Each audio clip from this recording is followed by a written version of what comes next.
Welcome back to the Nullified Take here on YouTube, where we've got the TNT takes, except with a slight twist, everyone, because it's the TM take, the Mucky take, baby. I'm your host, Mucky Hope, and today I'm joined by a very special guest. You know, I called him the Sexy Viking last week, and I feel like his beard is still holding up. And so, ladies and gentlemen, please, please welcome the great and wonderful Hamish. Hamish, how are you? I'm doing very good, bro. I think that my bed is still holding up, so I can agree with you there. Yeah, it's attached, right? Nah, it's removable right now. Trying. No, but yeah, how have you been, Hamish? What did you think of this week in general? And yeah, how have you been? I've been good, very very busy, always keeping my days busy with a million different projects and things. As far as this week for Traitors goes, man, like I remember saying last week that oh, like if you thought it was gonna fall off after the first week, it doesn't. Then I mean, yeah, this week even still, bro, like I'm so like I just rewatched episode 6 before this, and man, like I'm so like it's so tense. I'm in it. So Yeah. one thing I do want to say though is so last week on this podcast, we were doing this segment. We were talking about the smartest play of the week, and our bro Andre, who is always hanging around in the comments, dropped what he thought was the smartest take. And we didn't understand what you were saying, Andre, until I watched back the podcast, and I was like, "Oh man, so sorry for not understanding what you meant. We do think that Dan pointing out that they should see people's reactions at the breakfast table was a smart play." Yeah, I'm so sorry, Andre. I recall, reading your comments being like, wait, there's a Dan on the breakfast show? Or Dan went to the breakfast show? Yeah, Because I for was those thinking you were saying like we should get Dan on the breakfast show, which is why I was making the joke like, yeah, we're like so the founders of the breakfast show. Uh, for those who aren't New Zealand listeners, the Breakfast Show is a show that's on at like 6 in the morning, I think, on New Zealand TV, and it's been around for quite a while, well, especially since I've been a kid, and I'm sure same with you, Hamish, because you're a bit of an oldie, aren't you? Yeah, bro, that's me. But I it's am the oldie in this podcast. yes, yes. No, but it's been around for so long, and I'm really sorry, Andre. I thought you were talking about You should be sorry, man. that and not the breakfast. You should just be But sad, bro. anyway, so we'll move on. But first of all, let's get some of Andre's comments up here. Off topic, Hamish, atmospherical middle and atmospherical black middle and black gaze. Got curious about the spelling of your name. Thought it was more of a it was a bit more Norse runish looking. Sorry, my pronunciation is so bad. So I did a quick online search. Yeah, you're uh Yeah, and yes, I don't know how to say those names. First album, earliest he's black metal. the bro from Emperor. Bro, I know he's talking about black metal. Yeah, I Black, mean yeah. to answer your question, bro. Yeah, Fist is one of the 3 bands I'm in. It's not just the band. It's also like me. It's the spiritual concept. But yes, it is the black metal band I'm in. I'm also in a band called Grim Rimney, which is like melodic deathcore, and I have a solo project as well, which is called Stag's Yarrow, and that's kind of like dark folk with Sorry, can you say that again? um You cut out a wee bit. What uh Stags do Zero? you, oh, Stag's Yarrow. It's my solo Yeah. project. It's like dark folk but with choirs. Oh, man, and I could definitely say that I've listened to one of your songs from Stag Zero, and it was really, really good. I really enjoyed it. Definitely like one of the best songs I've ever heard you play. Oh, thank But you.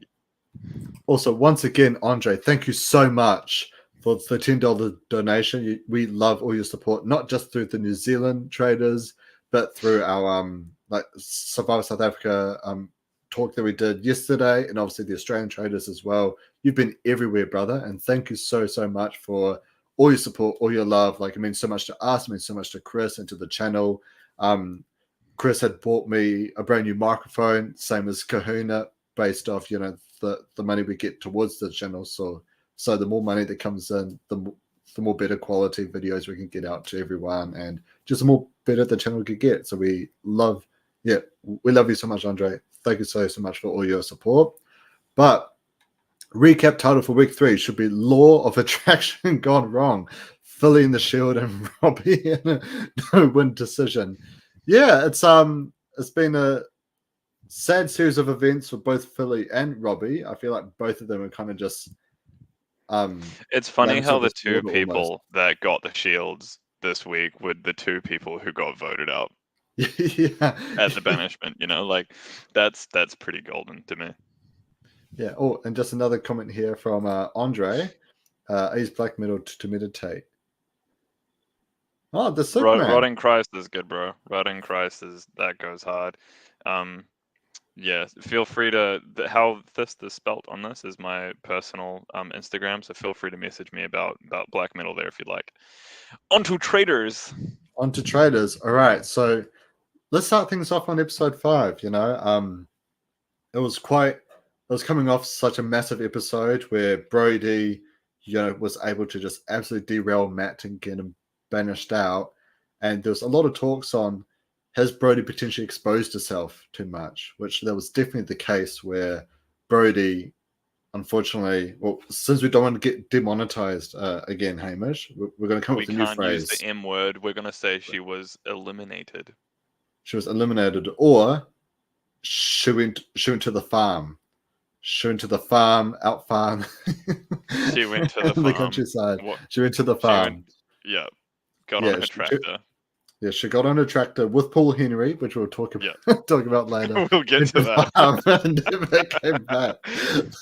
But but what's your thoughts on Brody? She was a massive character in these first couple of weeks. What's your overall thoughts I think that Brody was a very passionate player, and when she was hooked on something, she was so immersed in that. And so like when she was driving these forces against Matt, and to be fair, like you kind of just see her as this big bazooka, and then Anna is her like little sidekick. And then I think you see after Brody is eliminated, you see that in fact Anna was also quite the bazooka. So those two were very alike. But yeah, I think that if she was kept in the game longer, she would have been a really like notable player. I think this is the kind of vibe I get from her, and you might disagree, but she reminds me in some ways of AK from season 2 of Australian Survivor, in that she was a very big and impactful player that did a lot, but she went out quite early. Yeah, that's definitely spot on with the AK reference for season 2, where she was a massive, impactful player with a lot of influence. She I would say that she didn't have everyone wrapped around her finger, but she definitely did have the game in her hands for a lot of the banishments. And she even say, not only does she always get it right in terms of the traitors she was sending home, but also she had the right reads on, everyone will pile onto Robbie or everyone will pile onto Vander. But she always stuck up for them, which, she knew who the traitors were not as well as who they were. And so she was very good. Yeah. No, absolutely great. I was a little bit bummed to see Brody go, but also at the same time, it was the right move for Dan and Brooke. They both even say that if Brody says one of our names tomorrow morning, we are done. So yeah, it was definitely this is my nullified take. I'm happy Brody's gone because I want Dan to be the one winning the money at the end. I'm still team Dan all the way, and she was too risky for my boy. So I'm like, Brody's gone. See you later, bro. Well, to be fair, there was a part of me that was a bit happy because she took away my boy Matt. So I definitely understand how you're feeling. Yeah. But anyways, let's move along with the episode where at the sort of in like the morning, before the mission, everyone's having a chat, and Dylan is very suspectful of Philly and Julia, and his main argument for Philly was because of how hard he was going against Robbie in the previous round. What's your thoughts on Philly and Dylan at this point? I think that Philly is somebody who, in general, is quite like a nice person. Hmm. Um, I think that, hmm, I think that he just dug himself a few holes over this week, these two episodes. I think that he did a few things which took him from being this person that which was really kind and people were like, yeah, like Philly's just like this like stand-up guy, and he kind of slowly started to paint himself like a traitor. Um yeah, I guess the longer that you're in that kind of game, like, maybe it's like your true colors show, or maybe it's because you're kind of you get frustrated or impatient with the game, or I don't know, but yeah, I think that some of I think the pressure got to Philly is what I'll say. Yeah, yeah, absolutely. But no one do see his name get thrown around. Your boy Dan, his name starts to get thrown around a lot as well as someone who, not who was originally a trader, but someone who could have been seduced as a trader, which I really found this smart by Brooke, where, Brooke was in the car with everyone who was thinking that Dan could be a trader, but he agrees with them and says, yeah, I feel like Dan would make a really good trader because he's quiet, he's in the back.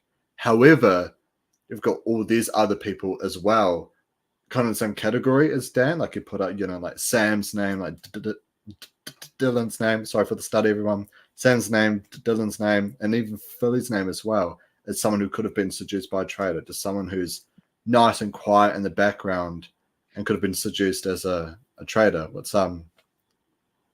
What's your thoughts on Brooke's strategy there, Hamish? Um, I guess the thing is like Brooke, and he did the same thing with Matt, right? When Brody was gunning for Matt, where he's like, yeah, like that makes sense to me because he doesn't want to look like he's standing up for this guy that is a traitor. Because if that person does end up getting outed, and Matt did, then it's like, does Brooke look like a traitor? So he has to look like he's in on the plan, but it's not that he's saying, no, I don't think you should do that. He's just saying, that's a good idea, but like, Hmm. who else could we vote for just in case? And so he's like keeping their options open when in fact he's just trying to divert them from who the traitor actually is. Yeah, yeah, because something about Brooke, and I feel like this carries out throughout this episode, is that Brooke is always in the middle of everything. And he always has been since day one. From the very first day, he was in the middle of not really like the center of the drama, but he was always a big talking point in the drama. So he's always been the one to sort of, round people up. He's always been the type person to just really get involved with everything and speak his mind. And I feel like definitely with the drama that happened after the mission, which we'll get to in a second, it wasn't as suspicious for him simply because there was just his normal character throughout the whole way through. Yeah, yeah, yeah. He was quite outspoken, and and in a way that no one really suspected him as a traitor when he wasn't a traitor. You know what I mean? And so yeah, I think for the first morning of him being a traitor after he was seduced, he was kind of like overthinking it. But I think that he's Hmm. kind of just he's in his rhythm now. I think Brooks doing pretty well.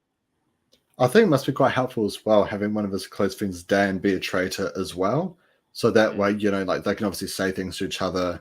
Because if you're just strangers, you can't say certain things to each other because you don't know the other person and their strengths and weaknesses that well. But since Brooke and Dan have known each other a long time, they've obviously played poker together. They know each other's strengths and weaknesses, so they're able to make comments on, "Oh, I think you should do this more and that more," to And really help another each thing other as out. well as that is like when they're in front of people, they can act really matey. And I guess after this amount of time with everyone, they would be acting matey anyway. But if they're acting close and really like they're tight knit, it doesn't look so suspicious because like of course they would be their mates anyway. It Mm. doesn't look like, oh, like are those bros like talking about like strategy right now, you know? Yeah, yeah, exactly. All right, but this is probably one of my personal favorite missions of the season, actually, Hamish, where Paul Henry gets everyone to carry large buckets of wine that each has, got like a different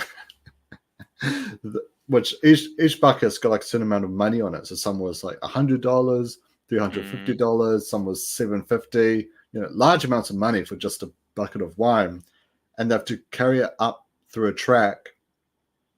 But if any of the wine spills off and the one goes below the white line, the bucket is disregarded and they won't get the money, right?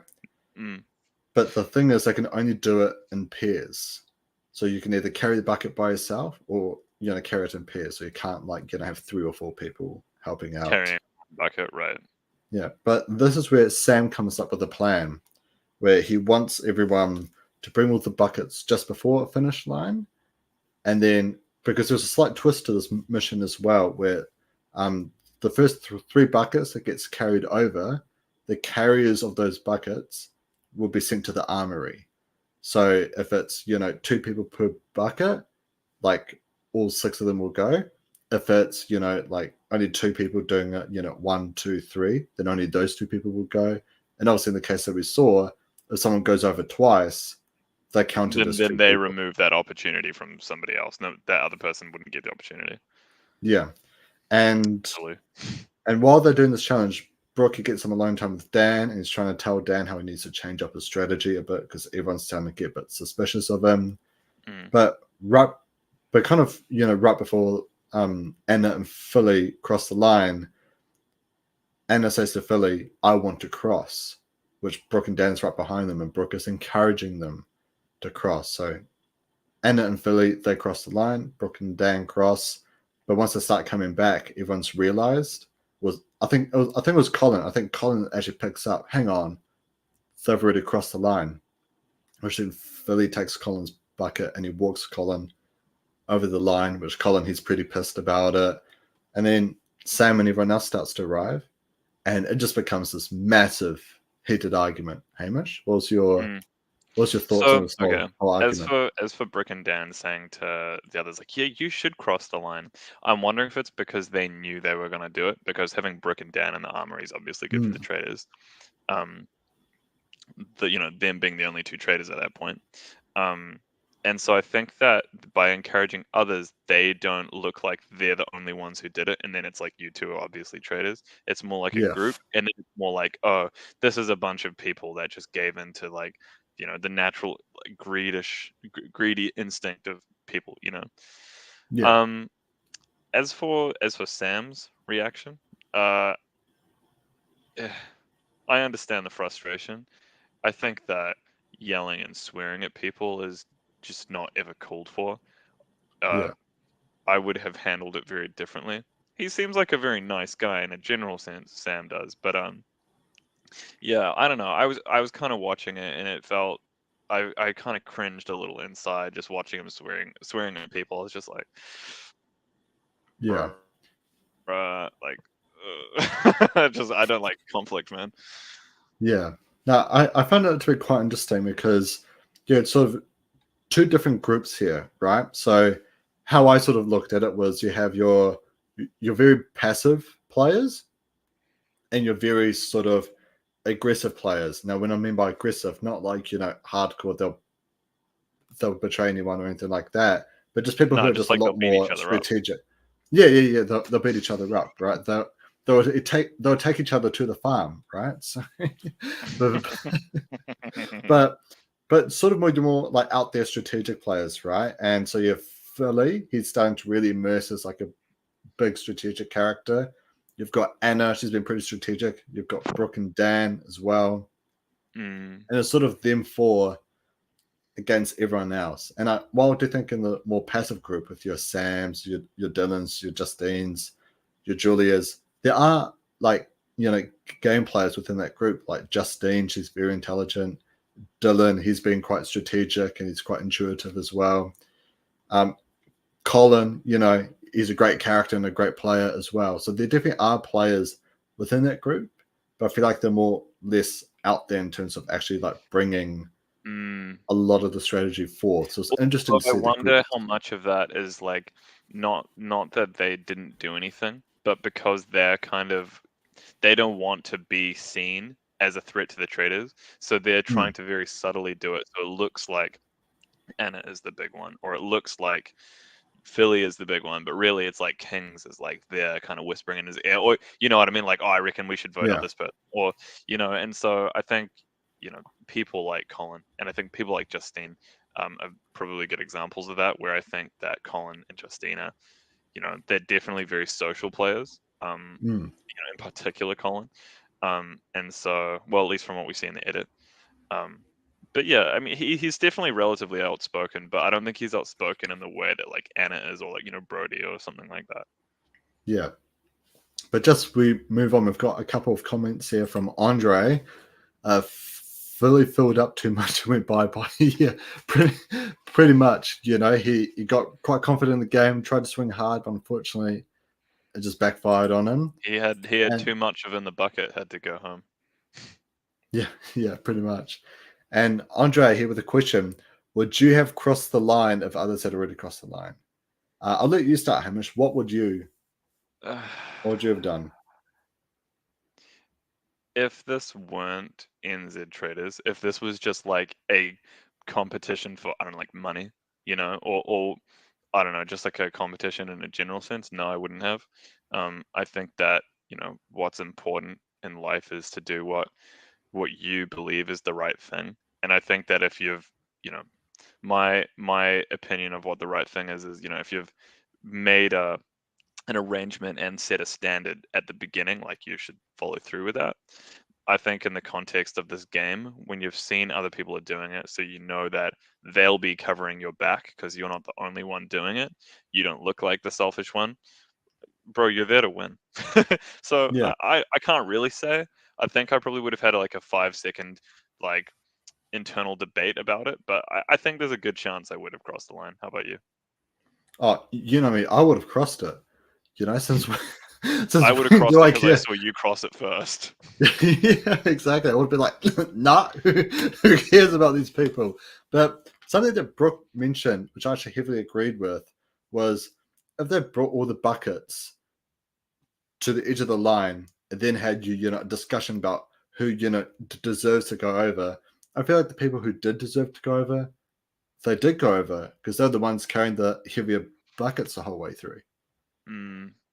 like the So when 750s and Brooke and 350s. Dan were carrying the big 750s and stuff, this was their plan to prioritize carrying the heaviest buckets so that they would be able to just walk over and there would be no debate about it. In my head, that Yeah, makes sense because it's like if people are like, "Oh, why did you just walk over?" They can just be like, "Bro, we took all the 750s," and then maybe yeah, there's still a bit of an argument, but their back is kind of covered. I yeah, think halfway definitely. through that big argument, Brooke mentioned something to that effect once, but I feel like that they just didn't drive it hard enough, and that was the idea, was to be like, Yeah, guys, like we took all the heavier stuff. Like, I'm sorry, like, yeah, you're right, it was my bad. We should have had the discussion. It was just in my head, like we have done, not to put anyone down, but we've been taking the heaviest buckets, so like we just crossed the line. Um, I didn't yeah, think anyone would have an issue with that. My bad. You know what I mean? And then it looks more like I think some people would be like, "Oh, fine, I get it." Whether or not they fully like it. But yeah, I don't know. I don't yeah, think that anyone really handled that situation well. Everyone was clearly very stressed, and I guess the game is getting to all of them at this point in the game. yeah, definitely. No, it's quite good that I definitely wasn't there because I would have just started, dropping stuff that would not make any sense just to stir it up. You just would have You stuttered, get a bro. bit more. What's that? Oh, I would have stuttered. Oh, you know what? That is a that's a fair comment. I probably You would have would. been like, what? Well, Bro, there's some simple Jack vibes, bro. Right there. Something here that Andre says: 9 out of 10s in that situation. I just realized I said times wrong. Nine out of 10 times in that situation, I would have crossed the line of others here. Yeah, I mean, I feel like once you see, like people have already crossed the line, who cares at that point, right? But I feel like if you're the first one to cross it, then that's where some of the heat may come your way. But otherwise, if everyone else has crossed it, like there's definitely who a am I? risk crossing it first because it's like, what if no one follows? Yeah, yeah, definitely. And I feel like that's the only worry you'll have, which is why you brought up a good point earlier, where I feel like Dan and Brooke intentionally edged Anna and Philly to go across first, just to Mm. kind of set the standard almost. Yeah. Yeah. Smart. Very, very smart. All right. And we also get a very interesting quote as well from Anna, where she says in confessional, she doesn't say this out loud like Brooke and Dan, but she's talking about how not everything is a team game. You know, like, yes, we're here to get enough money and stuff, but end of the day, it's a very individual game, which I was very happy to hear Anna say that, because I feel like she's been more in a team environment recently, because she's kind of been with Brody and her group. But now with Brody gone, I feel like we're going to see her really We blossom into do, quite a bro. We strong individual do. We player. really do. Anna all of a sudden has turned into this hungry lion that just wants to eat kings, bro. Like Anna has ascended. You know, she's Yeah. turning feral. So she definitely is playing for herself. Yeah. And we get everyone, you know, seated down together, like everyone who could not go in for the shield or into the armory, and they're all pretty, you know, upset about it. They think it's not fair. I personally found this conversation to be a bit hypocritical, almost, where it's like, oh, you know, it's not fair that we don't get a chance, but they carried all the smaller buckets.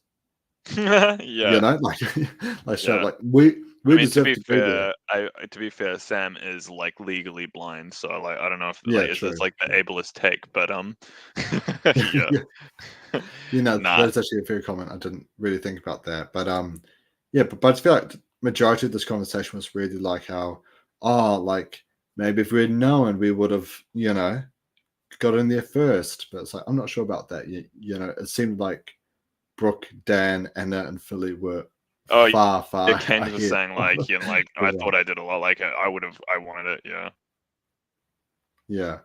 But I also feel like in that situation, it's yeah. like, I think it was just a mess. yeah, yeah, definitely. But here we go. We see Philly. He gets the shield. So he knows he's not Philly going does to be get the murdered shield. tonight. But unfortunately, the shield does not protect you from banishment, only from hopping on a tractor with Paul Henry and sent to the, getting sent to the farm. But Join the um, sheep. Yeah. but we yeah, to join the sheep, yeah.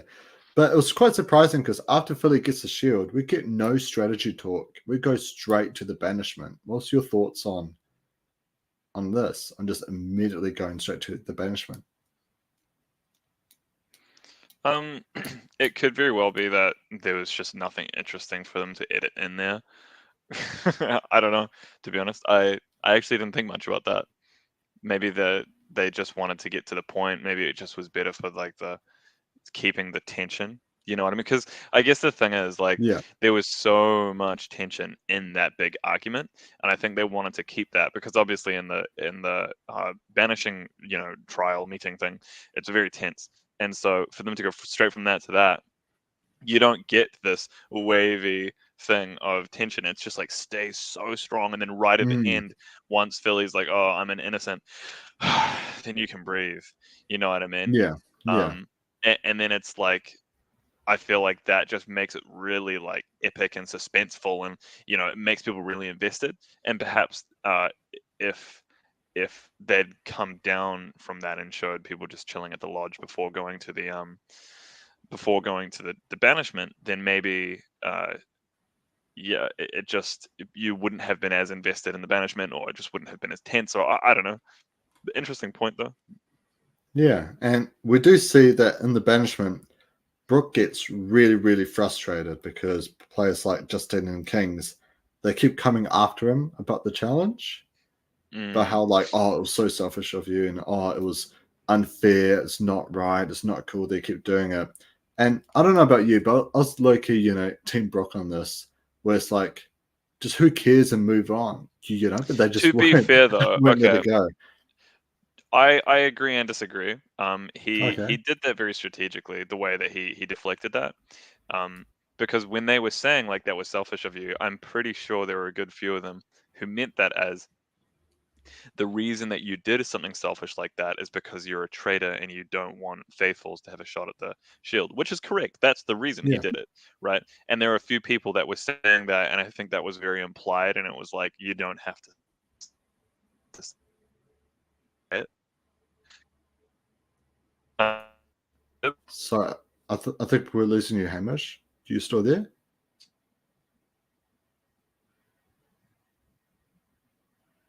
Hello, Hamish. Sorry, Hamish. Sorry, guys. I think we've lost Hamish at the moment, but Sorry, I basically just we cut got. out for a second. Oh, you're there. I'm back. Perfect. Perfect. I'm All right, back now. My you're internet's been back. quite weird tonight. I don't know what's up. I thought you were Um, Hamish. you're so funny, bro. I I reckon you really should be a am. I really am. comedian. Anyway, no, and he's like, yeah, guys, like I know that like all this stuff you're mad about it, whatever, but like right now we don't have a lot of time to actually figure out who the traitor is. So like we Mm, like can we please like be talking about like who we think a traitor could be? And so these people were saying these things like, um, oh, like you were so selfish and stuff, implying he's a traitor, and he completely deflects that and kind of gaslights them and says like, yeah, like sorry guys for like being so selfish, like I apologize or whatever he said, but he's just like, like can we please like start thinking of who a traitor is, and then that he kind of completely deflects that off of him, and I think that was very strategically done. yeah, it was done really, really well. He definitely deflected so much off. But then straight after that, we get Dylan immediately calling out Philly for going over twice, saying how that is quite a trade and move. Like, what's your sort of reason behind that? And Philly was just saying how that his head was in the challenge. That he just saw the challenge, he just wanted to get it done. Gives me buckets over. Brooke comes in and defends Philly for doing that, but that doesn't sit right with everyone, though. Hamish, Mm, everyone goes hard at him for that. But not just that, Dylan also goes really hard at Philly for how hard he went against Robbie as well. What was your mm. sort of thoughts on Dylan's So observations and Philly shot calls? himself in the foot here because he said that he was in the challenge. He didn't really understand the rules and stuff, Mm, but but I think he he realized he was in the poo, you know what I mean, there. And so even though yeah, he was a faithful, he realized that people thought he was a traitor, and so he lied anyway to make himself look like a faithful. And so he said that he didn't understand the challenge, but it got brought up later on, and this is what cemented his downfall in that banishment. It yeah, got brought up that he said to one of the other players, "I've crossed the line twice. Does that mean I get to go to the armory twice?" yes, yes. And Oh, hello. so I think we lost you again, Hamish. very clearly knew that he was taking those opportunities. Sorry, I don't know what my internet's doing tonight. But basically, yeah, Philly was saying like, oh, I didn't know what the rules of the game were, but it was brought up later on that he said, to one of the other players like, oh, I crossed the line twice. Does that mean I get to go to the armory twice? And so that Yeah, cemented his downfall because people realized that he kind of was lying about that. yeah, absolutely, Did you get absolutely. that? I did, I did. It was a wee bit in and out, unfortunately, but yeah, we got the overall Yeah, I don't know gist what of my it. Where internet's doing Philly tonight. basically I'm gonna shot have to himself. fix that. Yeah. Oh, here we go. Andre basically summarized what he said. He said to Colin, and Colin called him Yeah. out on that banishment. Yeah, pretty much, pretty much. And yeah, unfortunately, the votes came out.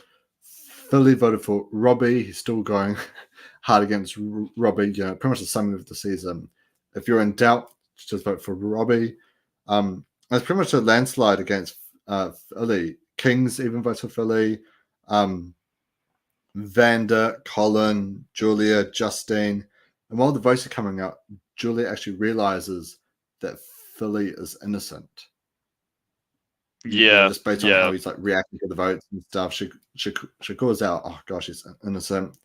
Uh, we get something interesting here where Dan votes for Vander, and it's the only time. Oh no, it's not the only time he didn't vote for Matt, but I feel like there's one of a couple of times where Dan kind of goes rogue on a vote, whereas normally he's very onto it. He can see where the tides are turning. But yeah, I feel like it was a bit of a strange call from Dan to put a vote on Vander. What's Yeah, your thoughts on that? I didn't fully understand why he did that. He did say before saying like, oh, like I guess this is my turn to not get the memo, and I think he played it off well. He was like, this is my integrity vote. Mm, I'm not quite sure what it was. I don't know if it's because he wrote it down because he didn't think Philly would actually get sent home, and he wanted to look like he had Philly's back. Um, that could be it. Yeah. Um, I also think I've figured out what the internet problem is, so I'm pretty sure I've fixed it now. By the way, um, Oh, me. um, but yeah, I think that he was maybe not. He was he thought it was risky maybe to vote for Philly for whatever reason, and so he just kind of wanted to go with a vote that wouldn't be like kind of shooting himself in the foot. Would be my guess. Yeah, yeah, absolutely. And here was an interesting vote where Brooke ends up voting for Sam, and he was trying to play it off like, "Oh, I know this guy is 100% faithful. You know, like he's not a traitor at all." And Anna even calls out to her, "It's like that's pretty suspicious, just to like throw your vote like that." What's your thoughts on Brooke just randomly casting a vote onto Sam, especially on the same day where they had the big argument? Um, I guess. I mean, okay, whether it was effective or not, I guess what he was going for was he knew nobody would vote for Sam, and he's Hmm. basically saying like, guys, I don't know, I don't want to vote out somebody who's faithful, so I'm going to basically have like a non-vote. I'm going to skip my vote this turn, and his method of doing that was to vote for somebody he knew nobody would vote for because everyone knows that faithful, they being Sam. Um, I guess that's he wanted to seem so faithful. He's like, oh, like I don't know, guys. Like I don't want to vote out of faithful. I'm just gonna chuck it away, man. Um, Yeah. it seems pretty like I don't know. I don't think either any of us three, including Andre, would have done that by the looks of things. Um, I mean, I probably would have done it, but not towards the person who I had an argument with. I would just keep randomly throwing my votes out, like, "Ha, Hamish, I'm voting for you." But then again, everyone would be onto me, just like how everyone was onto Matt. I So, think you would have done that because like you're the chaotic player. You're like a season two mm, Luke. You know what I mean? Like you yeah, just want to throw a spanner in the works. I don't I think you would do. have done it because you're like, I'm trying to look so faithful. I'm sorry, Brooke, but like it just didn't work. It's just like how I was in Mafia. Even when I was, just an innocent and I had no role, I'd still lie and be like, I'm actually, the sheriff, and I know, for absolute certain that this person. This is why I don't like you, Yeah. Michael. So I think we're done with Hamish for the night. So, anyways,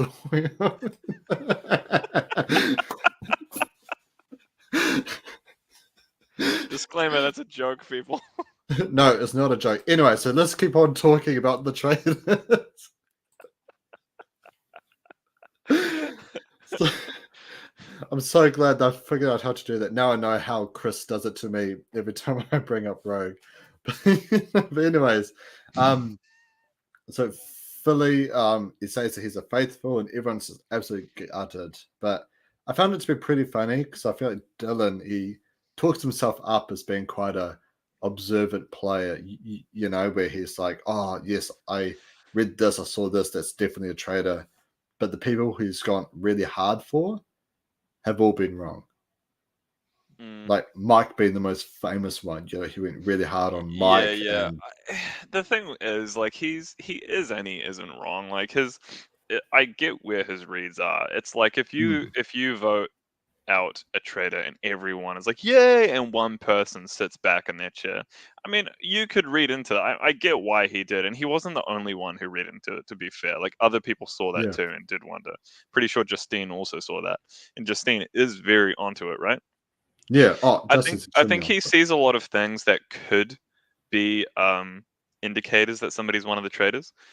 And I think perhaps where he's going wrong is he's looking at individual examples rather than clusters. And I guess when you're trying to like look into things like lie detection and stuff, right? Like what you're looking at is not like, oh, is this person's face getting flushed, or is this person like breathing quicker? There could be a million reasons for that, but like looking for a bunch of things that change. And so I think that he's looking at these individual things that could be an example of somebody being deceitful, and he's not looking for to see if like that kind of coincides with other things as well. And so he's just probably a bit like, oh, I've seen one thing, I'm going to full send it now.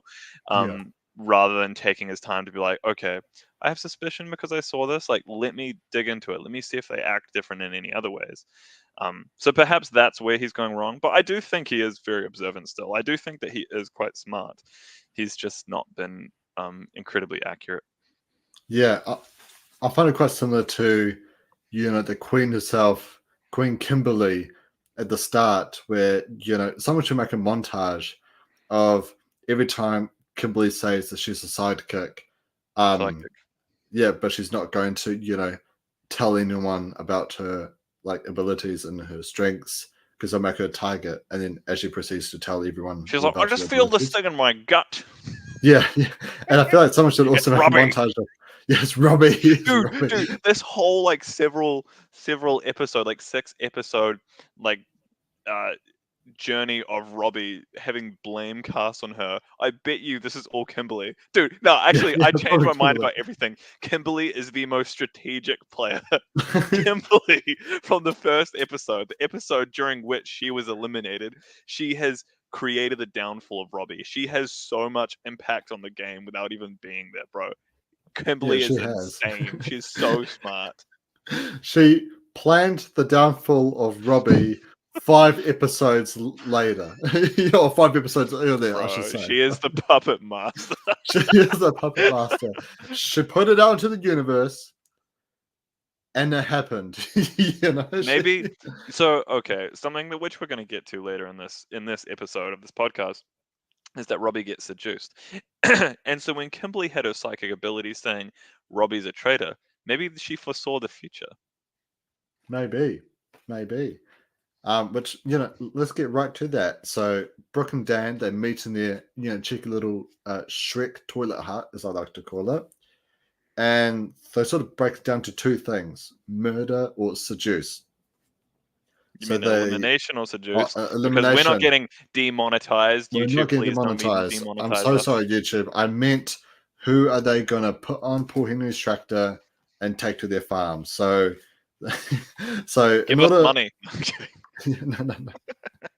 But for the farm trip, they nominate Justine and Dylan. It's a very smart, very sort of observant type players.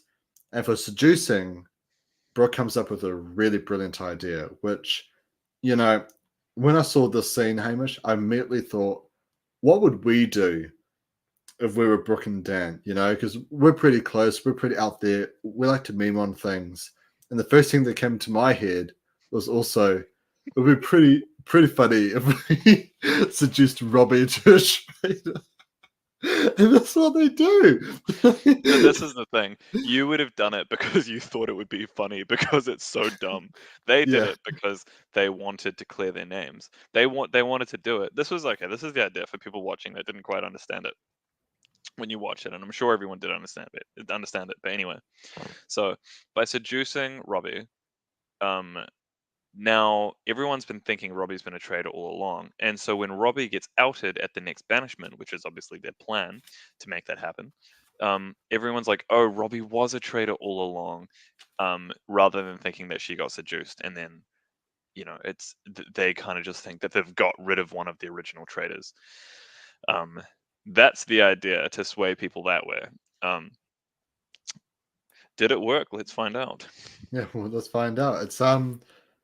I love this so much. The whole time I was rolling on my bed, just cracking up with laughter. Just, just, just the idea of Robbie getting so much heat for being a traitor when she's actually a faithful, just for her to actually become a traitor, just to be potentially sacrificed at the very If end of that ever night. there was a goat, it was Robbie. Yeah, legit though, legit. But Robbie, she accepts the invitation because why not? Everyone already sees her as a traitor, so she might as well become the traitor. And she goes to the Shrek toilet hut, with Dan, with Brooke. And she actually very quickly, I was very impressed with it. She very quickly realized what they were doing. She very Mm. quickly realized that they want me here as like a bit of a setup just for me to fall. But she goes along with it. What did you think about Robbie just going along with it? So let's say she realized that before accepting it.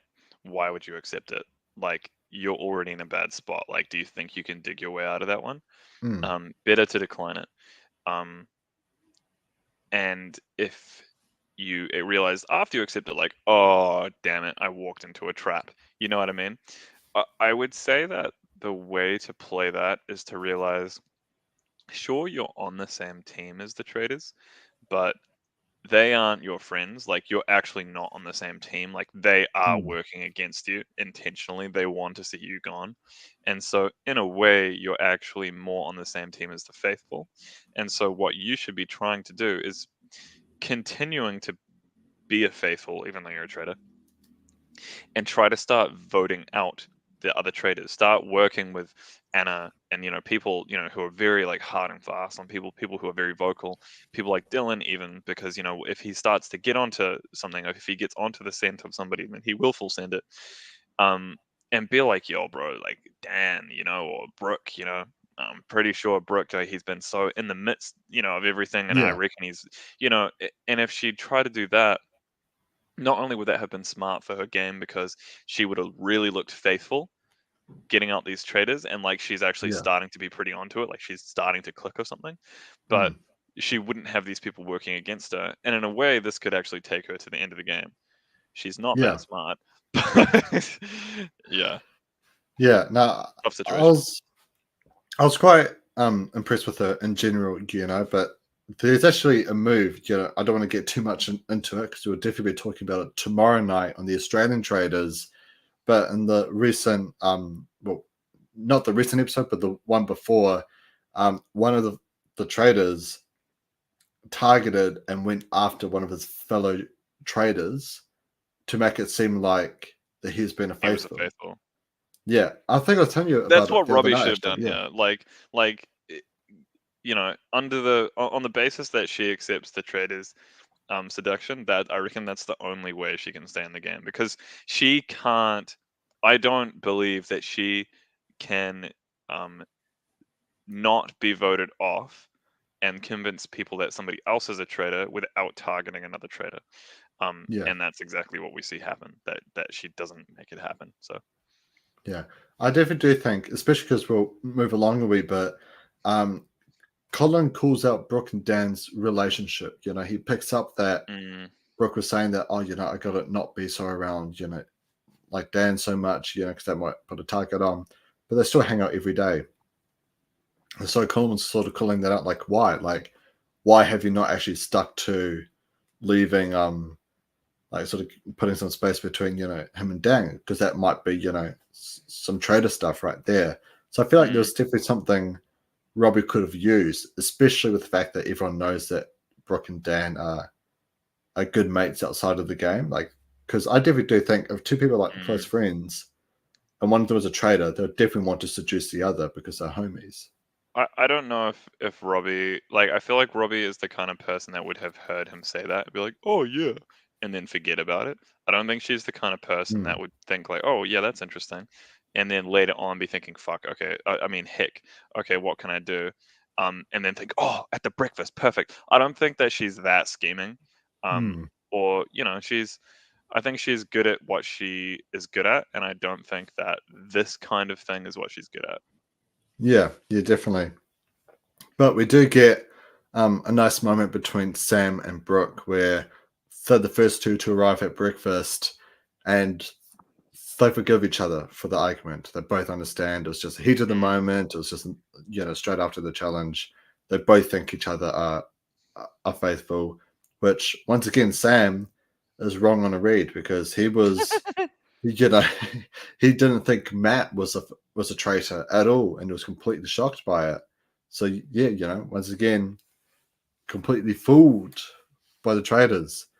But yeah.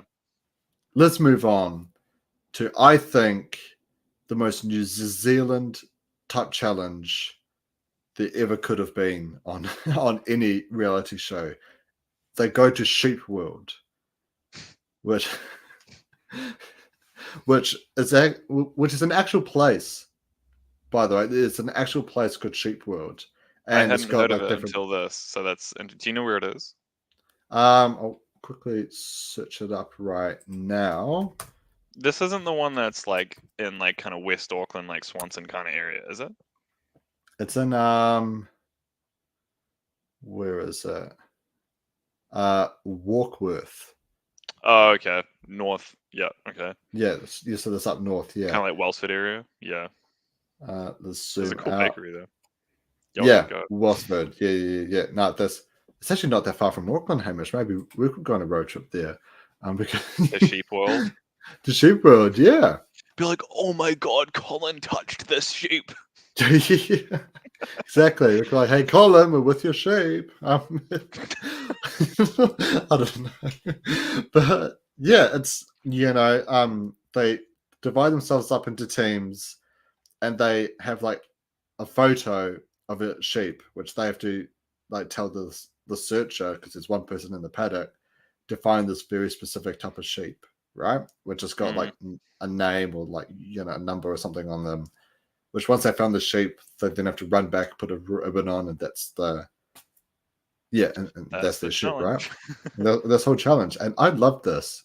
I feel like it was very fun, very New Zealand like as well. Where I feel like a lot of challenges they won't try, I guess, cater to the culture of their country or their continent, right? But I loved how New Zealand just plays right into like New Zealand. Like a lot of our humor Yeah. makes it through the edit. A lot of our just like everyday slang, kind of makes it through as well. And Yeah. yeah, New Zealand type challenges. I loved it. What's your thoughts on this whole challenge? I think that things like Aussie Survivor, for example, or Aussie shows in general, like MasterChef, The Block, whatever. Aussie shows get seen internationally a lot. Like, we Mm. watch Aussie shows, and American shows. It's very international. I think that obviously not all, but the large majority of New Zealand shows audiences are New Zealanders. And so I guess that a way to really engage the New Zealand audience and not just make it seem like any other show is to really be like, oh yeah, like this is a New Zealand show. There are sheep, mince and cheese pies, jandals, you know, whatever. Marmite. Yeah, so yeah, I think it's if nothing else, it's good marketing. Yeah, it really is, especially for Also, sheep are just really cute. sheep are really cute. Sheep are very, very cute.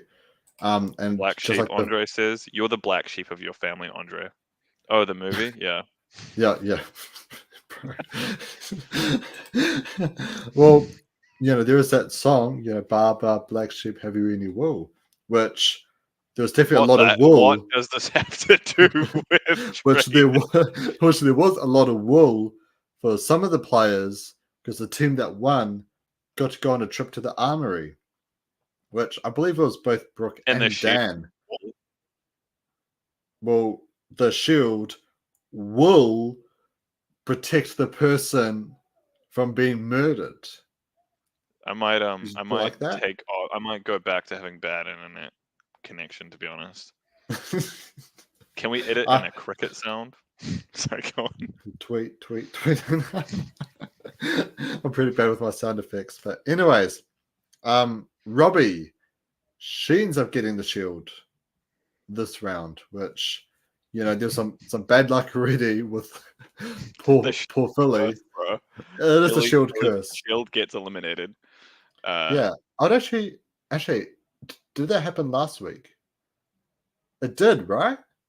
No, because Robbie had the shield yeah, she's had the it time twice before. now. She's had it But I twice. think Never this mind, never week the mind. shield is cursed.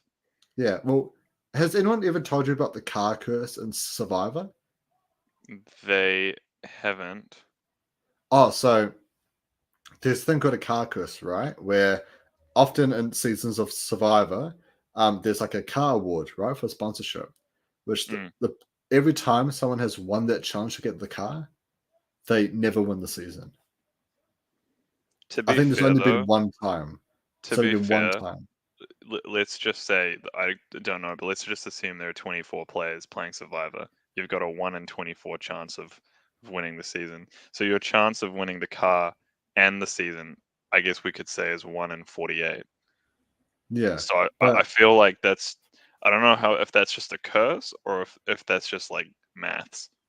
because I'm not sure what season it started in, but it's been going on for such a long time. This whole car award thing, right? Which was only last year and the most recent Survivor South African season, where the person who won the car award actually won the season. I But reckon they ever should since play then, up NZ until that Traitors, point, bro, yeah, they'll drive their cheeky little Mazda or something, and or what's to the another lodge famous New Zealand car? Yeah, to the lodge or where we're playing a NZ Ute. Traitors. Yes, I mean. Anyways, let's move On on. topic. Yeah, on topic. Yeah. Um. So after the challenge, oh, first of all, Paul Henry. What a great moment. He's Let's he's explain the sitting on the tractor meme. tractor. Yes, exact. So during this whole challenge, Paul Henry the whole time is just sitting on a tractor. In his usual like suit and stuff, looking all dapper Yeah, on his tractor. It's so hilarious. He's up on his it's throne, perfect. and It's then, perfect. and then when he's like, I'll see you at the banishment or whatever, and then he just like turns around. So funny. Yeah, He's I he's love Paul golden, Henry. man. He's golden. He's so golden. Like, we spoke a lot about this in the first week recap, but I really feel like Paul Henry is just such the perfect host Mm. for this type of show. Like he adds just so much natural comedy to Well, this as what I well. think he does well, to be honest, having seen a lot of him now, is like he adds that comedy where he's got that kind of you know, George from Australian Survivor kind of Mm. demeanor, where this is just like okay, my chickadees, Yeah, but and he's just got like a little bit of like satire, like kind of very like Kiwi humor, as you say, but then mhm, also like he's also very serious and very almost like ominous with the way he speaks sometimes, and he really creates that tension quickly. It's very it makes it very dire, particularly um at the banishment, mm, before and after the voting, but then also um in the morning when he's saying like, oh, this person died, was eliminated last night, this person went to the farm on my tractor last night, yeah. um and he's it's very I can't find the word I'm looking for, but chilling in a way. And so I think that he balances the comedy and the very like serious tone really well. Do you think the people who get sent to the farm every night they make a guest appearance on the Country Calendar show?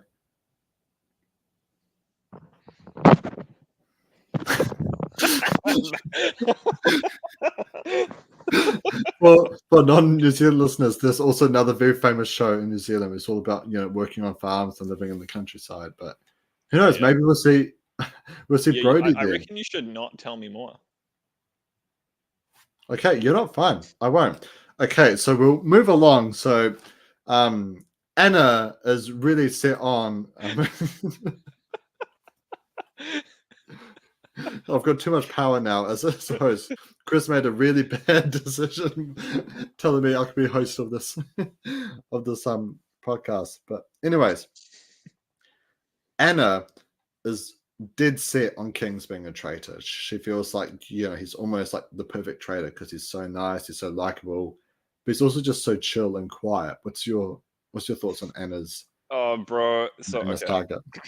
I used to think that when Brody was in the spotlight of this kind of thing, and Anna was like her advisor sidekick, kind of, I thought that Anna was a very good player because she was able to be in a very strong position with such a vocal player and not take the heat. Mm, And Anna saw why and how Brody was eliminated, hmm. and now she's like, okay, I'm gonna do exactly what Brody did.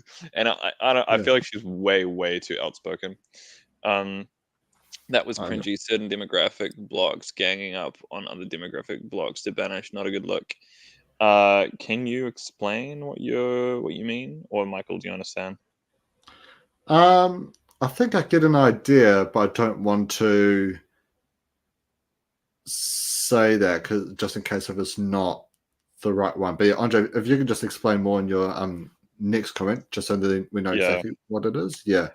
Yeah. Anyway, as far as Anna goes, I think that she doesn't have a lot going for her argument. Justine points it out in this banishment, which we'll probably mention at some point. that Yeah. essentially the reason Anna thinks is a traitor isn't because of anything that he said, but just because he would make a good traitor in that Mm, he's nice, he's like kind of not quiet and like a mysterious way necessarily, but just like he's more polite, so he's not incredibly outspoken, and so people wouldn't suspect it. And that's what she's going off of, not like, oh, he does this and it's shady, or he said this, or he reacted to this in this way and that's shady, and she's going, yeah, okay, Andre, I see what you're saying. I hadn't really thought too much about it. Um, yeah. yeah, I don't think we really need to comment on that, to be honest. Yeah. Yeah, It's something that's like, I don't think that would have been a factor. I think it's I think I in, think in a that's a game like bit of a controversial topic. yeah, Um, anyway, I think that Anna doesn't really have a lot behind her point. Not that it doesn't feel very like real for her, but yeah, I think that I think she's tunnel vision at this point in the game. yeah, definitely. And I think it's but then again, I think it's hard in a game like Traders because what I was going to say earlier is that the thing about Traders, right, is that it could be literally anyone that's a trader, right? You don't have much to go off, right? Only just Mm. body language and what someone says, like every now and then. 'Cause sometimes you have people slip up where they accidentally say that they're a trader, or you get people like Robbie who slip up, but they're actually still a faithful, right? Yeah, but And dude, so, Robbie is something else.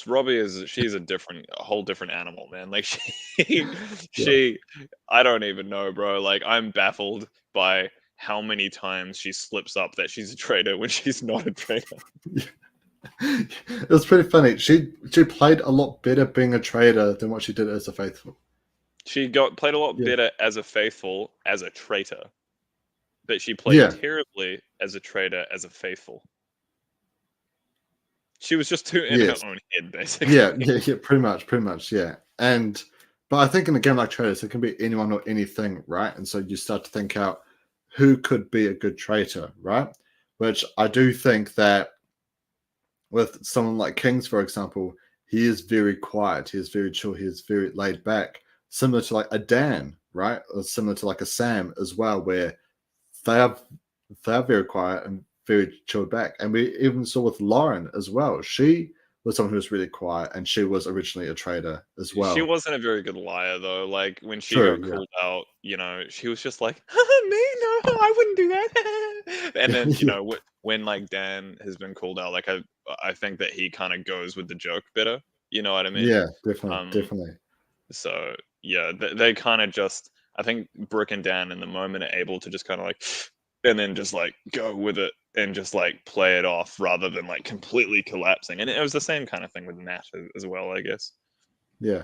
But just really quick, I do want to say, hey, Chai, dude, hope you're doing well, brother. Thanks so much for popping into the live. And where is Chris? Well, unfortunately, I sent him on Paul Henry's tractor, and he's gone to a farm. Um, no, jokes. I'm the host for New Zealand Traitors. I decided to try to turn the nullified take into the mucky take, and so that's why Chris and Kahuna. You have Yeah, you have Chris with more facial hair. yes.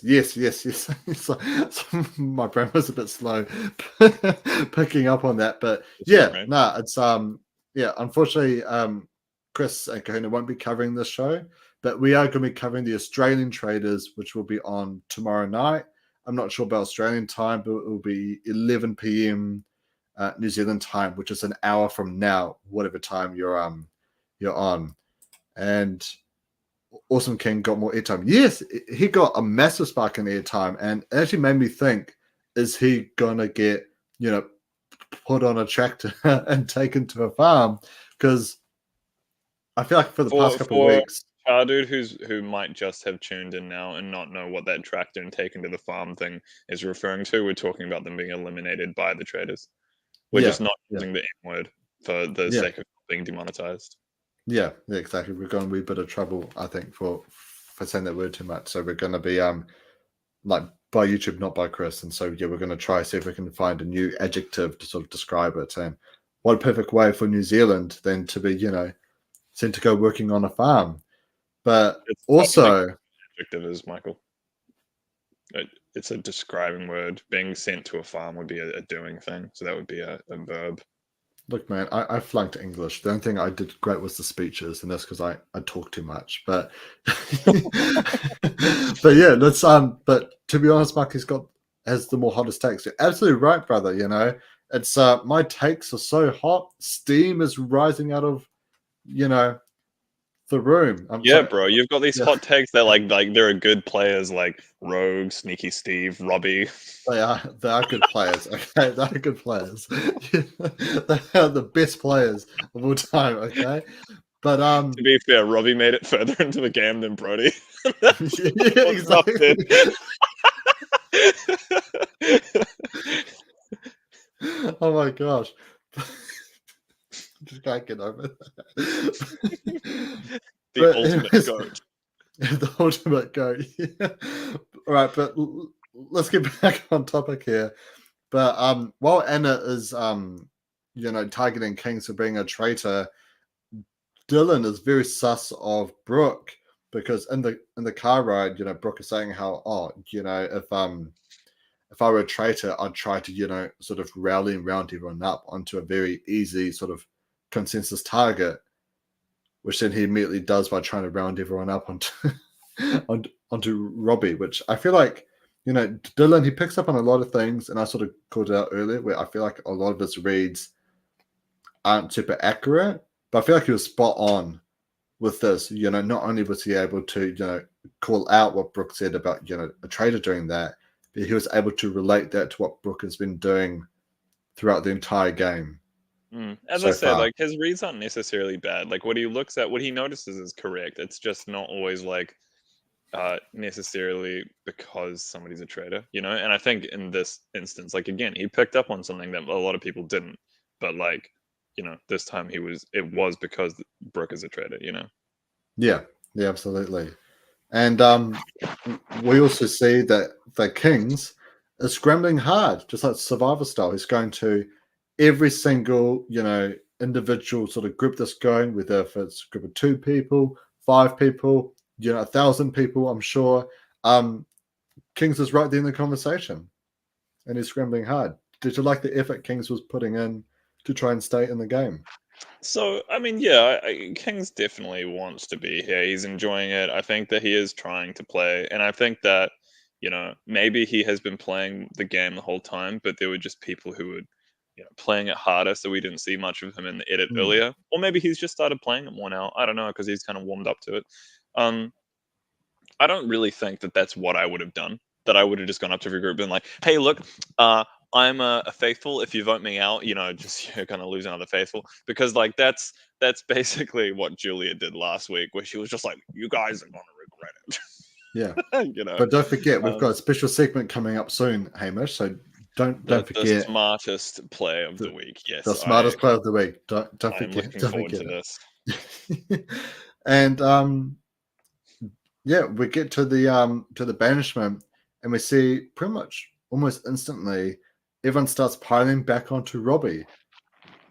And Dan and Brooke, they sort of join in by calling out a lot of her mistakes and everything. And we talk a lot about Robbie and we sort of make fun of her for all of her mistakes. But I will be honest, I do feel really bad for her. She's like the Simon of Heroes versus Villains. She's like the Meg from Family Guy. Just everyone just keeps piling like so much on top of her, sometimes for no reason, but then also because she has genuinely made a bit of a mistake. But yeah, I feel really bad for Robbie at this point. What's your thoughts on this whole banishment? I think that it's not entirely herd mentality. Like a little bit. Like there definitely is a bit of like, oh, this person's voting for that person. I should probably follow suit. There is a bit of that going on. Um, Hmm. but wrong time for the traders to stop piling on votes. Yes, we'll get to that in a second. Good Yeah, talk. I think that most people do just suspect her because she accidentally outs herself, and again, do I think that Robbie's a bad person? No. Do I think that she's not good at anything? No. I'm sure she's a great hairstylist.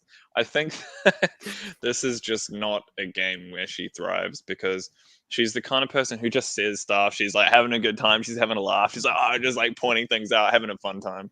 And it's like, bro, when that's how you are, and you're not the kind of person to really think through everything you say, then like you're gonna say something which makes you look like a traitor. um Yeah, whether or not you are a trader, and because she's so not careless, but I guess, as I say, doesn't put in as much thought to what she says. She forgets the things she says. So when she's like, Philly, like, I never said that, I categorically deny it. and and it's like, bro, but you said it. You did say it. yeah, And she, in this banishment council thing, she was saying, I can't speak English, categorically deny saying that, and I've like always been truthful, I've never denied something I haven't done. And then basically immediately Julia brings up like, yeah, but you said that you didn't say the we about the traitors voting people out, right? Like, we voted out the right person, but we yeah, all heard you say it. And then so I don't know, man. Do I feel sorry for her? No. I don't dislike Robbie. I just think that she did it to herself, man. It's just like, yeah, yeah, how can you stand up for it? yeah, yeah. No, absolutely. I feel like she she placed landmines down, but then stepped on the landmines. Yeah. Yeah. um, and we'll just fast forward to the vote. It was basically a massive landslide against Robbie. We had Vanda, Colin, Julia, Justine, um, everyone pretty much voting for Robbie. We do have Anna voting for Kings, which is a bit out there, and we had Robbie voting for Julia, I believe. But when Dan pulls out his vote for Robbie, we see once again Dan gets another death stare. When he pulled out Lauren's name, he gets a massive death stare from her. And then when he pulls out Robbie's name, she gives him a big death Nah, stare. bro, this was something else though, because Lauren's death Yeah. stare was just a quick like a glare like that, and that was it. Because she was just, that was just like her reaction, like that was her instinct to just be like, what the Mm, fuck, yeah, what the heck. Um, yeah. but with Robbie, this was more intentional. She's just like, oh no, no, you didn't, and she just looks at him and she stares him down for ages, and she winks at him. She's just like, all right, I'm taking you down with me. And then so with Lauren, like she didn't, after the initial like, what, she didn't she didn't try to ruin his game. She just like went out Yeah. peacefully. And so I think Lauren is just somebody who was very like reactive to things, and she seems like an all goods. But Robbie, like, she was full on, and Dan has an Yeah. idling. Like, Yeah. uh, Yeah. yeah, Like the probably Andy move. better Yeah. than Andy did. Yeah. Yeah. Pretty much. Pretty much. Because Anna, she catches on to Robbie giving Dan a bit of a cheeky wink, and but unfortunately Robbie does get eliminated, and I just find it so funny. The whole game she's been like, "No, I'm a faithful," and then one time she actually gets eliminated is when she just becomes a traitor. Yeah, and So it's like I she I loses love all that, like, credibility. Yeah, everyone's like, "Ah, she's a traitor," and then, was it, like, Sam and one other person? I think Dylan was like, "Oh, she's so good." yeah, No, she's not. She yeah, she's yeah. really not. Like, if they watch this back, they'll be like, "Oh, never mind." Yeah, yeah, it's so Um, funny. Everyone's like, oh my gosh, she is good. She is a mastermind at this game. And she yeah. just became a traitor. It's like, oh my gosh. Yeah, I it's pretty felt sad. so So bad something I for also want to Robbie. point out about this banishment banishment like council is how Justine points out when they're talking about kings at the beginning, like, I don't think, or rather, when they put up their votes, sure, like, I voted for Robbie. She says, I don't think that because King seems like he could be a good trader, I don't think that's reason enough to vote for him. And she's kind of subtly calling out Anna's suspicions, being like, Anna, like, bro, you gotta chill out. And then you see when she says that, Anna has this kind of like, kind of look, right? Yeah. So I'm interested to see, like, are people gonna be less sure about Anna? Are people gonna start being like she's playing too hard? You know, is Justine gonna turn Hmm. against Anna next time? I'm so curious Indeed. to find Yeah. out. Well, just while we're on this topic, Andre brings up an interesting question. If you're in Robbie's situation, would you have accepted or declined being a traitor? Declined, bro. Absolutely declined. Unless your thought was, I'm going to accept it and then go in and out Brooke because he's easy to out, or even Dan, out either of them, right? And then Hmm. that makes me look like a faithful, and then I go further in the game. If that's your plan and you think you can do that, great. But otherwise, dude, decline it. Like if you're gonna become a traitor and just play passive like she did, like you're out. Yeah, So pretty yeah. much, pretty much. And Andre agrees with you. I also think if you're No, he Robbie, said Delcine, bro.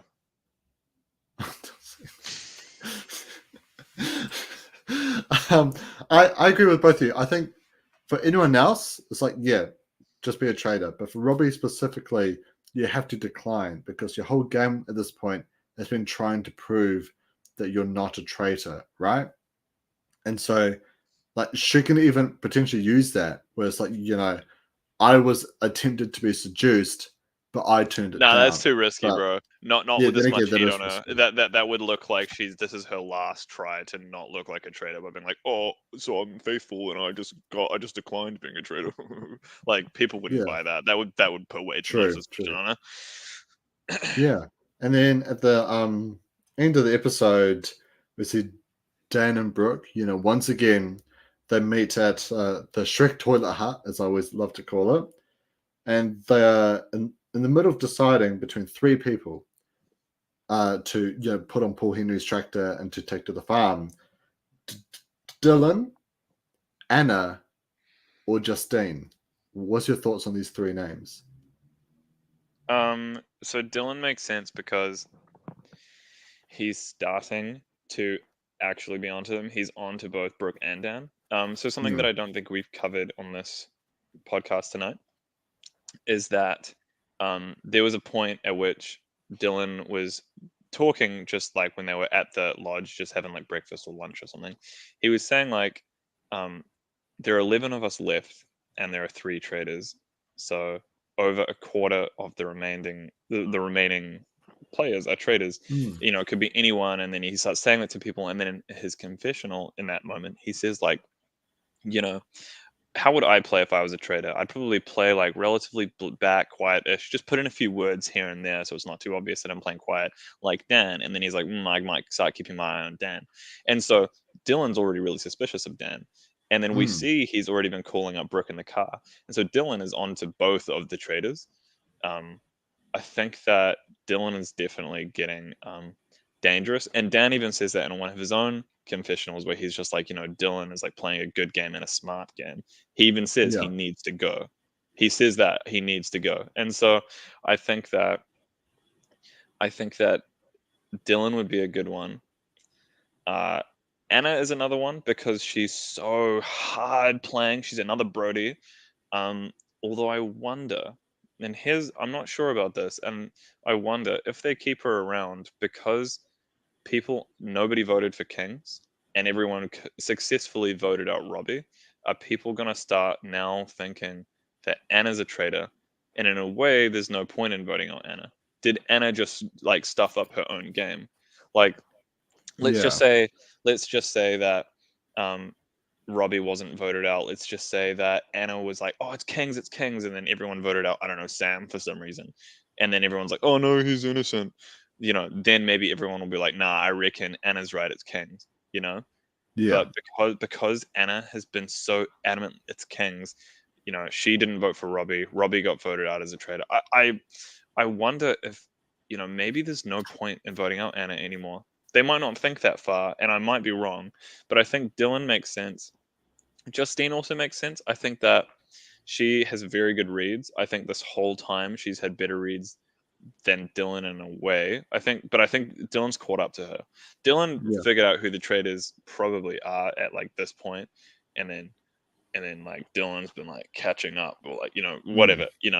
And so Yeah. now I think they're both on the same page.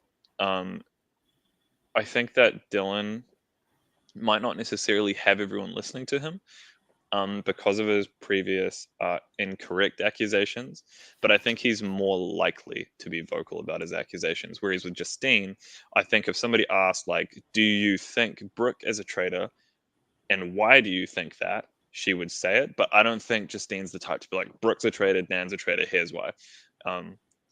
So I would probably go Dylan. I think Dylan is probably the most dangerous at the moment because he's correct and he's going to talk about it. Anna, I think, is losing the trust of people. That's my guess of what's going to happen next week. And Yeah. I think Justine's just not going to say a lot. Yeah, definitely. I feel like since the first week, Justine has taken a massive, step backwards in terms of being a bit out there. We saw her. She called out Lauren, and she called out Dan. Which is in the I first think week. she's Yeah. playing smart, though. I think she's doing this intentionally. Beforehand, when I was saying how Anna was playing when Brody was still in the game, that's a good way to play.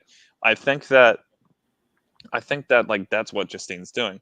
She's really in it and she's very smart and she's having her say and people are listening to her, but she's not the driving force. And so she's having a lot of impact, but she's not the one taking the heat from the Traitors. And so, or the other faithful at the banishment councils. But yeah, I think Justine's actually playing a very smart game. But in a way that there's no point in voting her out while Dylan is still a threat. Although Andre hopes that doesn't happen. Yes. Andre here with the comment. I hope Dylan survives next week. Yeah, it's like we're just gonna have to see what really happens next week. But I feel like I personally feel like Anna, she's like a Brody, but with less influence in the game right now. Dylan, he's very observant and he's slowly catching up. I feel like Justine is overall the bigger threat in the long run. But just before they're able to decide, someone comes and opens the door. What's your predictions? Who do you think opens that door? So I have a theory, and I know I think it's the same as yours because we spoke about this last night. But before we explain this theory that basically almost concludes this episode of the podcast, let's talk about what the smartest move of the week is because this is a all right. I want you to join me on this, Hamish. We're going to make an improvised theme song. All right.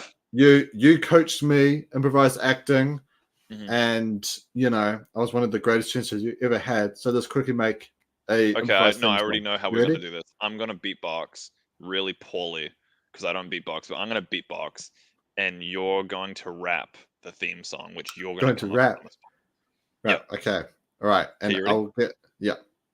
Okay. Hey, it's the smartest move of the week coming to you tonight on the Nullified Take. I don't know how to rap because this is the mucky take, not the Nullified Take. Oh yeah, it's the smartest move of the week. Hey.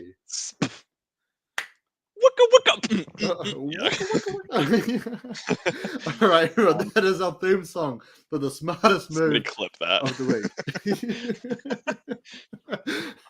All right, so well, first of all, have you got any nominations you want to announce? I do. I like that Andre like that. I do. I have 3 nominations. Nomination number 1 is I actually forgot what one of my nominations is, so I've got 2 nominations. No, I got 3. Okay, I thought of a 4th one, which is 3 because I forgot one of them. So nomination numero uno is Robbie accepting to be a traitor. No, the whole seducing Robbie thing, basically. I think that was incredibly smart. Nomination numero dos is telling Philly and Anna to walk over the line. That is that was pretty smart. And nomination numero uno plus uno plus uno is Trez. So nomination 3 is actually about this week, but it happened a while ago, 2 weeks ago, and it was Kimberly bringing down Robbie's game from day 1.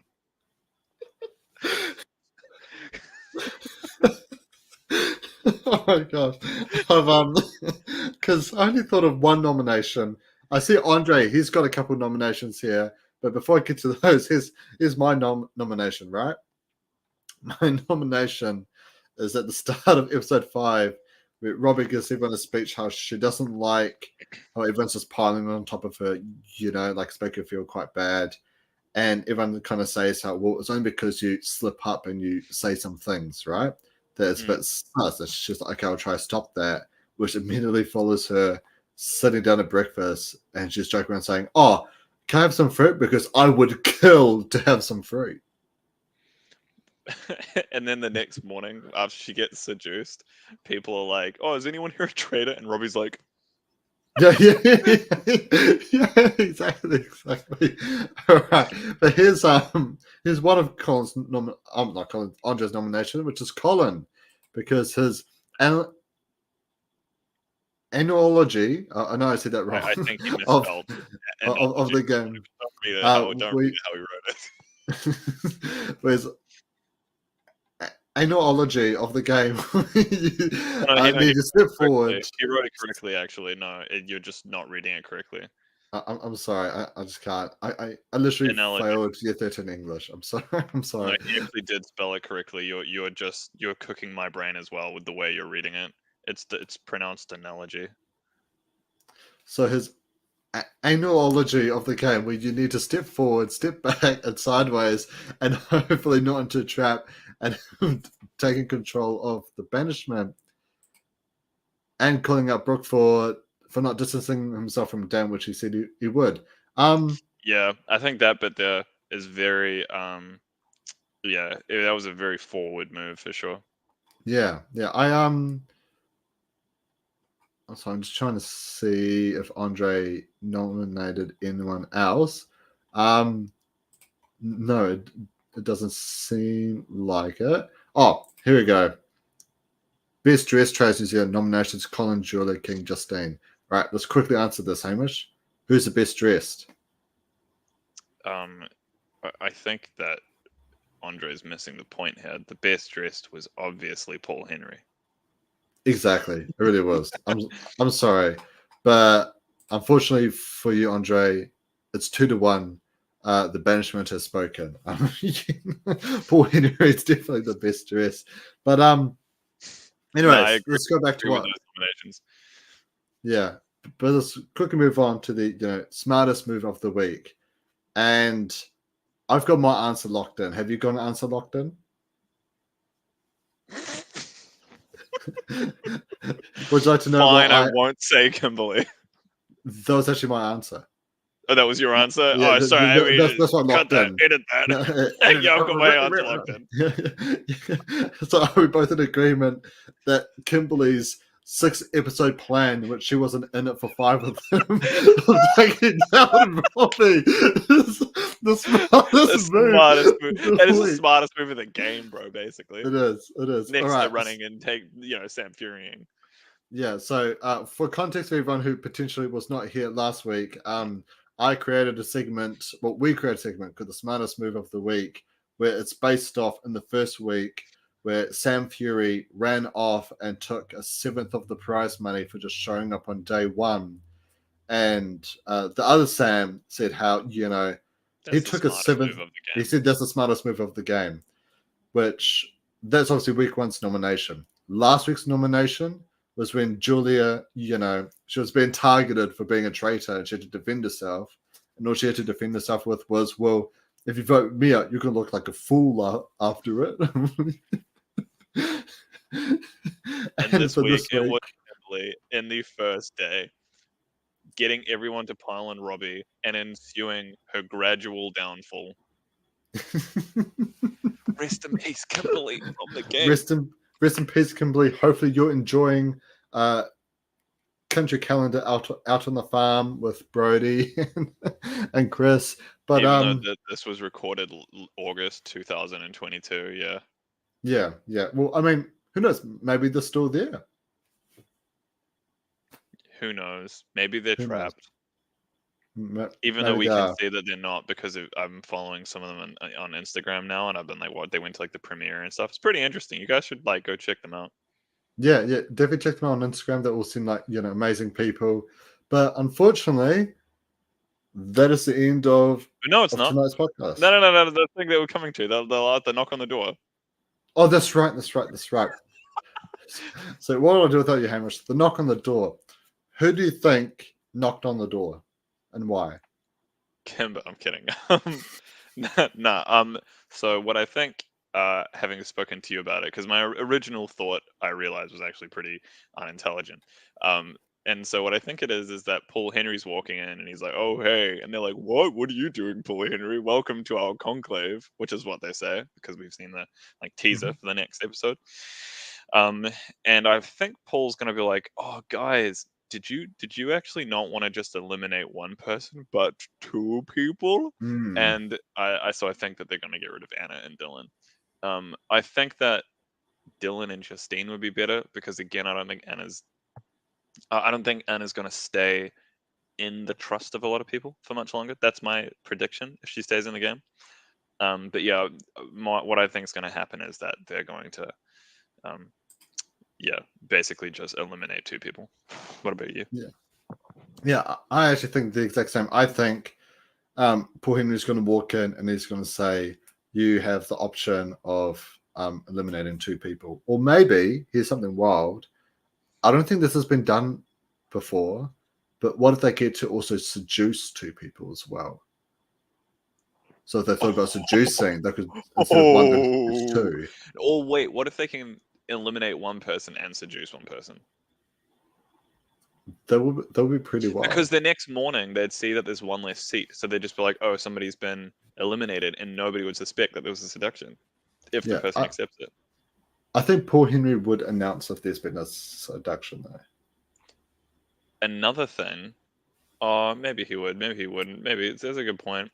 Another thing is, what if Lauren and Matt are back and they're no longer in the game, but Lauren and Matt are the ones who get to decide who gets eliminated, Oh, but they're not actually in the game.